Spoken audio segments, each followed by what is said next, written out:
오늘만 지나면요, 주말을 포함해서 3일의 연휴를 가지게 되는데요. 어린이날을 시작으로 어버이날, 또 스승의 날, 이 챙겨야 할 기념일이 줄줄이 이어집니다. 사실 이럴 때 걱정되는 게 바로 선물입니다. 네, 맞습니다. 날짜는 다가오고 아직 준비 못하셨다면 오늘 손바닥 경제를 주목하시면 좋을 것 같습니다. 빅데이터로 찾아보는 가정의 날 좋은 선물. 다음 소프트 최재훈 이사와 함께 살펴보도록 하겠습니다. 어서 오세요. 어서 네, 안녕하세요. 이사님, 참 5월은 정말 행사도 많고 네. 사실 저희가 아까 말씀드린 어린이날, 스승의 날 이런 것도 있지만 결혼식도 많고요. 돈 나갈 일이 정말 많거든요. 네. 네, 고난의 달이라고도 하죠. 그렇죠. 너무 네. 좋지만 또 고난의 달이기도 한데 많은 분들이 선물, 이벤트 검색을 되게 많이 하실 텐데 어떻습니까? 실제적으로는? 검색도 많이 하지만 일단 이제 SNS에 이제 글을 많이 또 올리시는데요. 네네. 그 올라온 글에 대해서 선물을 어떻게 생각하는지를 분석을 해봤는데요. 가정의 달 관련돼서는 선물 관련돼서 긍정 감성어들이 많이 올라오고 있는데요. 일단 소중하다, 또 마음 전하다, 감사하다, 사랑하다, 행복하다, 특별하다. 같은 이런 좋은 키워드들이 많이 올라오고 있는데 애정이 넘치네요, 단어들이. 아무래도 이 가정의 달을 맞아서 가족이나 이제 선생님들에게 평소 감사했던 사람들에게 선물을 전달하면서 이 마음을 표현한다라고 볼 수 있거든요. 네. 일단 보통은 사실 정민 아나운서 선물 받을 때 좋으세요? 아니면 줄 때 좋으세요? 저는 아직은 받는 게 좋아요. 준 적이 없어서 아마 그럴 수도 있는데요. 아니, 그렇진 않아요. 일단 이 가정의 달 선물은 다른 선물과 달리 이 선물이 받는 사람보다도 주는 사람이 더 감사함을 많이 표현하는 그런 어떤 선물의 특징이 보여지고 있고요. 이 마음을 전하는 선물이기 때문에 특히 이제 정성이 들어간 선물을 많이 준비하려고 하는 그런 느낌들이 전달이 되고 네. 반면에 가정의 달 관련돼서 이 부정 감성 키워드를 네네. 분석을 해보면 일단 부담이라는 키워드가 나타납니다. 공감해요. 예. 아무래도 이 어버이날, 또 스승의 날, 어린이날 각종 기념일들이 몰려 있다 보니까 선물 구입이 잦아지고 있고 또 금전적인 부담까지 느껴지고 있어서요.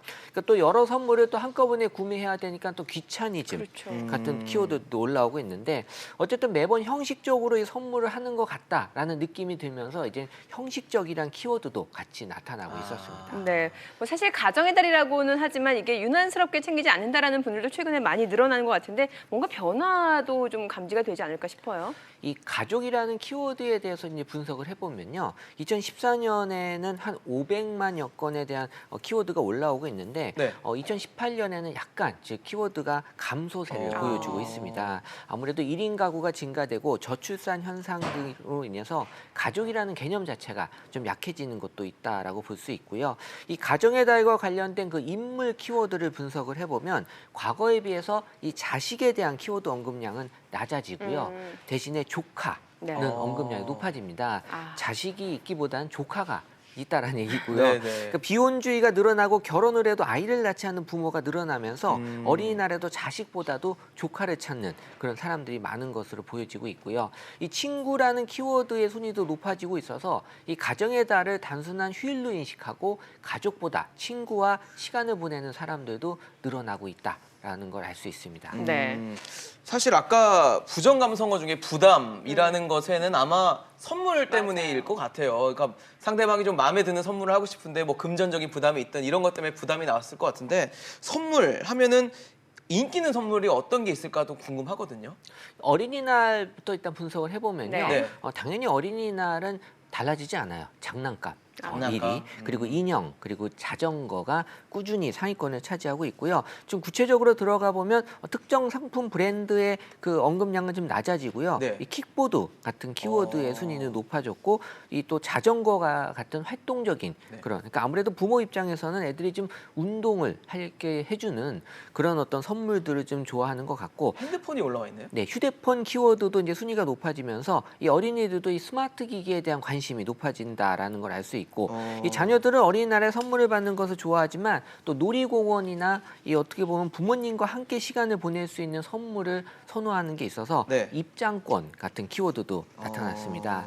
또 어버이날 같은 경우에 선물 키워드를 분석해 보면요, 작년에 이어서 이제 용돈 박스가 가장 높게 올라왔습니다. 용돈 박스. 예. 네, 그냥 용돈만 드리는 게 아니라 박스에 담아서 네. 예쁘게 또 데코레이션해서 주고요. 또 돈 꽃다발, 꽃다발이 아닙니다. 네, 돈으로 만든 꽃다발. 그리고 이제 상품권 같은 실용적인 현금을 선호하는 것으로 나타났고요. 일단 실용적인 선물도 좋지만 이 따뜻한 말 한마디 그리고 전화 한 통, 정성이 가득한 손편지 같은 경우도 이번에는 좀 많이 키워드로 올라오면서 좀 다른 느낌들을 전달하고 최근 비혼을 택하는 자녀들이 늘어나면서 어버이날 선물로 선을 보겠다라는 그런 또 선언을 하는 선이 경우도 선물이다라는 말씀이신가요? 좋은 선물이 될 수도 있고요. 또 스승의 날 같은 경우에 선물 키워드를 분석해 보면 아무래도 김영란법에 접촉이 되지 않는 금액의 상품을 찾다 보니까 이 디퓨저나 캔 같은 선물이 인기 있는 그런 선물로 올라왔고요. 또 직접 만든 수제청이나 전통차와 같은 이런 좀 건강을 정성이나. 좋아하는 그런 선물도 올라오고 있었습니다. 네, 사실 그 선물을 해주려고 할 때 과연 이 받는 사람이 이 선물을 좋아할까 많이 고민을 하게 되는데 그러니까요. 분명히 받기 싫은 선물도 있을 것 같거든요. 네, 분명히 주는 사람과 받는 사람의 입장 차이가 지금 분명하게 예. 나왔는데요. 네. 어버이날 가장 받기 싫은 선물이 책이었습니다. 책. 네, 사실 요거는 좀 잘못 생각할 수 있는데 네. 사실 이 부모님들은 이 책을 받으면서 내가 지금 뭐 열심히 살란 얘기냐라는 그런 어떤 오해의 소지가 분명히 있어요. 그래서 이 책이라고 하는 선물이 어버이날 선물로는 적당하지 않는. 너무 압도적인데요, 근데 네. 1위가? 그리고 이제 그 2위로 이제 케이크나 꽃다발 또 같은 경우가 올라왔는데 특히 이제 꽃다발도 이 조화로 주는 경우가 있는데 사실 이런 경우는 정말 하지 말아야 될 그런 경우고요. 또 이제 휴대폰 같은 경우도 의외도 이제는 부모님들 휴대폰 선물 별로 안 좋아하세요. 왜냐하면 스마트 전자기기에 대한 익숙함이 없기 그렇죠. 때문에 네. 선호하지 않는 품목으로 올라왔습니다. 네. 어린이날도 또 빼놓을 수 없을 것 같은데 어린이날 어린이들이 싫어하는 선물도 있겠죠. 뭐 특정 선물이기보다는 어린이날 같은 경우에는 이제 보통 생일하고 같이 겹친 5월달에 네. 이런 어린이들은 되게 지금 싫어합니다. 왜냐하면 소위 한 방에 해결하는. 부모들이 같이 한 번에 해결하려고 하는 그런 게 보여지고 있어서 이 아이들의 생각을 좀 해줘야 되고요. 또 사실 어린이날 관련된 부정 키워드로 올라오는 게 이제 차별이 올라왔는데요. 차별. 아무래도 이 형제 자매들이 있는 경우에는 똑같은 선물을 해줘야지 또 형한테는 더 좋고 나는 또 작은 선물을 했을 경우에는 뭘 주더라도 다 나쁘게 생각을 그럴 수 하거든요. 있죠. 그래서 이 차별이라는 키워드가 어린이날 선물에서는 가장 중요한 키워드로. 부모님들이 좀 눈여겨 보셔야 될 대목일 것 같습니다. 그냥 똑같이 해주시면 돼요. 제가 그러니까요. 보기엔. 네.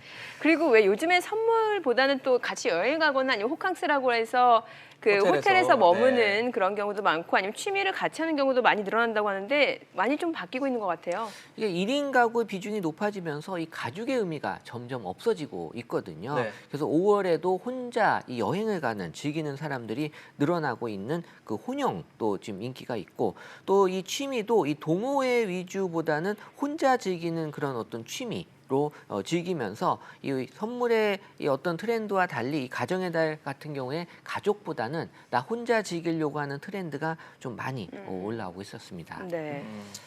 역시 뭐 가정의 달이다 보니까 뭐 가정에 대한 고민도 많아지고 그래서 올해 또 트렌드라는 게 있을 것 같아요. 그래서 이사님께서 올해는 이런 선물을 좀 하자라고 좀 추천하실 만한 게 있으면 어떤 게 있을까요? 일단 주 52시간이 이제 정착이 되면서 직장인들 같은 경우에 선호하는 6시 이후에 퇴근 후에 선호하는 걸 분석을 해보면 네. 역시 그 운동입니다. 운동. 그래서 운동을 하기 위한 분들이 가장 많았고 그리고 2위가 자기 개발 그리고 3위가 취미, 육아, 모임인데요. 저는 그래서 이제 헬스클럽 이용권 같은 경우 저렴한 이런 것도 또 선물로 적당하지 않나라는 생각이 들고 그리고 또 학원 수강권 같은 것들이 제가 보기엔 직장인들 또 요새 젊은 세대들한테 오히려 이런 선물을 받으면 좋아할 수 있는 그런 선물이 되고 있었습니다. 부모님은 그러면 역시 돈인가요? 부모님은 돈이고요. 네. 상품권보다는 아까 돈을 현금 박스, 네. 네, 돈 꽃다발 이런 네. 것들이 사실 돈이잖아요, 결국. 부모님의 마음은 바뀌지 않는 것 같아요. 불변이군요. 네. 네. 돈 싫어하는 사람이 어디 있겠어요. 그렇죠. 예. 저도 좋아합니다. 알겠습니다. 오늘 가정의 달을 맞아서 또 선물과 관련해서 다양한 빅데이터 좀 알아봤습니다. 최재원 이사였습니다. 말씀 잘 들었습니다. 네, 감사합니다.